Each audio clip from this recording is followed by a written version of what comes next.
बिस्मिल्लाहिर्रहमानिर्रहीम। Chemistry class 9th,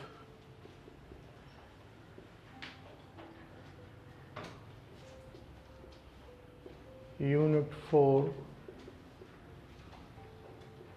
आज का हमारा टॉपिक है कोऑर्डिनेट कोवेलेंट बॉन्ड।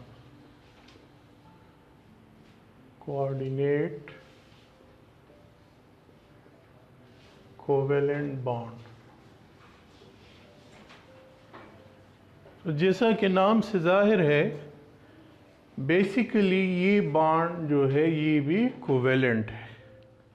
अगर कोवेलेंट है तो इसका मतलब है कि ये भी शेयरिंग ऑफ इलेक्ट्रॉन से बनेगा, लेकिन नॉर्मल कोवेलेंट से थोड़ा सा डिफरेंट। किस तरह? कोऑर्डिनेट कोवेलेंट या इसको हम डेटिव बॉन्ड भी कहते हैं। Dative bond,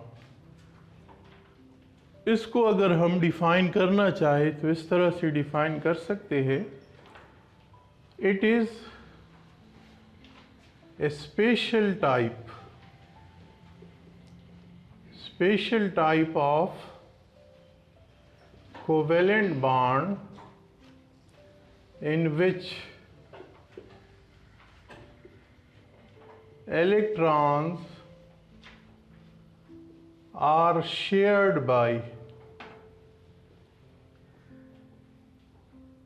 one of the bonded atoms।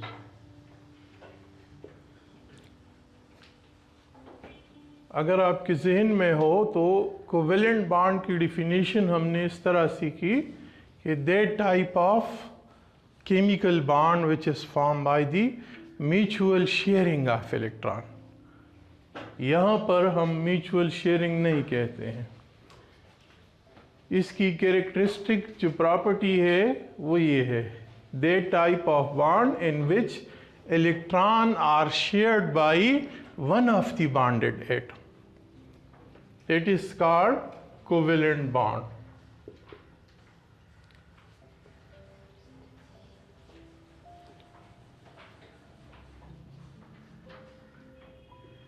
For example, ammonium ion और हाइड्रोनियम आयन, ये इसकी एग्जाम्पल है। एमोनियम आयन किस तरह से बनता है? NH4 जब बनता है तो ये उस वक्त बनता है जब एमोनिया और हाइड्रोजन आयन के दरमियान बॉन्ड बन जाए। NH3 इसको हम कहते हैं एमोनिया। एमोनिया नॉर्मली गैस है और कंपाउंड है। ये एमोनिया का एक मॉलिक्यूल है।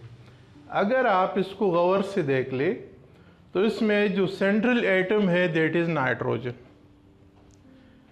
नाइट्रोजन, आपको मालूम है कि नाइट्रोजन जो है ये ग्रुप 5A का मेंबर है। नाइट्रोजन ग्रुप 5 का मेंबर है तो ऑटोमेटिकली इसका मतलब ये है कि इसके वैलेंस शेल में 5 इलेक्ट्रॉन होंगे। ये बात जहन में रख ले कि group number indicates the number of valence electron. अगर आपको मालूम हो जाए कि ये एलिमेंट ग्रुप फर्स्ट में है तो आप ऑटोमेटिकली कह सकते हैं कि इसके वैलेंस शेल में 1 इलेक्ट्रॉन है। अगर कोई एलिमेंट ग्रुप सेकंड में है तो आप कह सकते हैं कि इसके वैलेंस शेल में 2 इलेक्ट्रॉन है।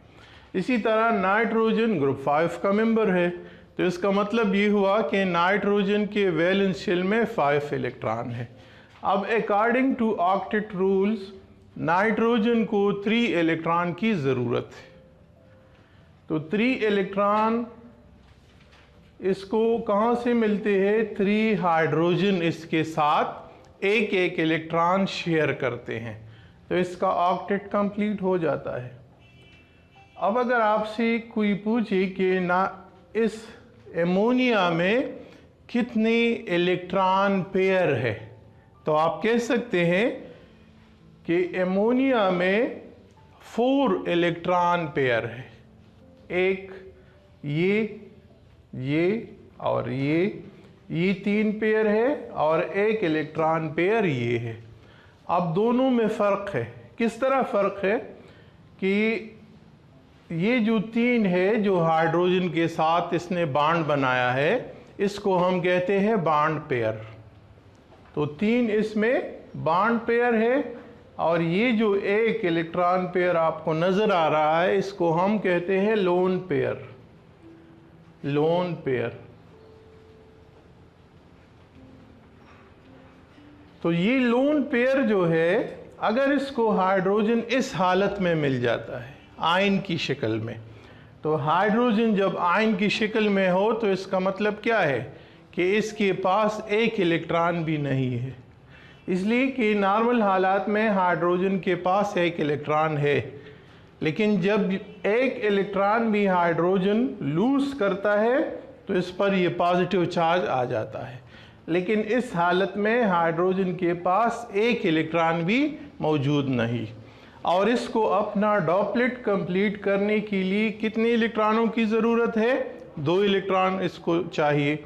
तो ये जो नाइट्रोजन है, ये अपने दोनों इलेक्ट्रॉन इस हाइड्रोजन के साथ शेयर करते हैं।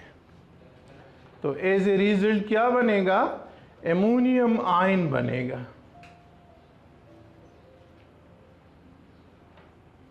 ये तो ऑलरेडी ये 3 हाइड्रोजन है जो नाइट्रोजन के साथ थ्रू कोवेलेंट बॉन्ड अटैच। लेकिन ये जो बॉन्ड बनता है ये वाला, इसको हम एरो से जाहिर करते हैं इसी तरह, और इसको हम कहते हैं एमोनियम आयन। तो ये जो बॉन्ड है इसको कोऑर्डिनेट कोवेलेंट बॉन्ड कहा जाता है। तो नॉर्मल कोवेलेंट में और कोऑर्डिनेट कोवेलेंट में हम डिफरेंसेस किस तरह से करते हैं? नॉर्मल कोवेलेंट में हम कहते हैं कि जो बॉन्ड बनता है वो म्यूचुअल शेयरिंग ऑफ इलेक्ट्रॉन से बनता है। मसलन ये कोऑर्डिनेट कोवेलेंट है, इसमें एक जो इलेक्ट्रॉन है वो हाइड्रोजन का है, एक नाइट्रोजन का है। इसमें भी एक नाइट्रोजन का इलेक्ट्रॉन है, एक हाइड्रोजन का है। इसमें भी एक हाइड्रोजन का इलेक्ट्रॉन है, एक नाइट्रोजन का इलेक्ट्रॉन है। तो ये जो 3 बॉन्ड है ये नॉर्मल कोवेलेंट है। ये जो बॉन्ड है इसमें आपने देख लिया कि दोनों इलेक्ट्रॉन नाइट्रोजन के हैं, हाइड्रोजन का कोई इलेक्ट्रॉन इसमें नहीं है, लेकिन ये इसके साथ शेयर करता है। तो यहाँ पर हमने लिखा है कि in which electron are shared by one of the bonded atom। तो ये दोनों इलेक्ट्रॉन जो है ये नाइट्रोजन के। तो ये जो बॉन्ड है इसको हम कोऑर्डिनेट कोवेलेंट कहते हैं। तो एक तो डिफरेंस हो गया इलेक्ट्रॉन का कि आम कोवेलेंट में म्यूचुअल शेयरिंग होती है, जबकि कोऑर्डिनेट कोवेलेंट में electron are shared by one of the bonded atom. दूसरा जो डिफरेंस है वो ये है कि नॉर्मल कोवेलेंट को हम एक सिंगल शॉर्ट लाइन से रिप्रेजेंट करते हैं या डैश से रिप्रेजेंट करते हैं, जबकि कोऑर्डिनेट कोवेलेंट को हम एरो से रिप्रेजेंट करते हैं, और एरो की डायरेक्शन टूवर्ड्स द एक्सेप्टर होगी। इसमें आप कह सकते हैं कि जो नाइट्रोजन है ये डोनर एटम है और जो हाइड्रोजन है ये एक्सेप्टर है। इसी तरह अगर हम हाइड्रोनियम आयन देख ले तो हाइड्रोनियम आयन भी इस तरह से बनता है। ये वाटर मॉलिक्यूल है, वाटर में भी 4 इलेक्ट्रॉन पेयर है, 2 बॉन्ड पेयर है और एक लोन पेयर है। अगर इसको हाइड्रोजन इस तरह से मिल जाए तो ये जो 2 इलेक्ट्रॉन है ऑक्सीजन, ये इस हाइड्रोजन के साथ शेयर करता है और एज ए रिजल्ट क्या बनेगा? हाइड्रोनियम आयन बनेगा ये। ठीक है, इसमें भी ये जो 2 बॉन्ड है ये नॉर्मल कोवेलेंट बॉन्ड है, जबकि ये वाला जो बॉन्ड है ये कोऑर्डिनेट कोवेलेंट है, इसलिए कि इसमें दोनों इलेक्ट्रॉन सिर्फ हाइड्रोजन शेयर करता है। तो ये कोऑर्डिनेट कोवेलेंट बॉन्ड की 2 एग्जांपल मैंने आपको बता दिए, एमोनियम आयन और हाइड्रोनियम आयन। और डिफरेंस भी आपको बता दिया कि कोवेलेंट बॉन्ड किसे कहते हैं और कोऑर्डिनेट कोवेलेंट बॉन्ड। उम्मीद है आपको इसकी समझ आ गई होगी। नेक्स्ट लेक्चर तक अल्लाह हाफ़िज़।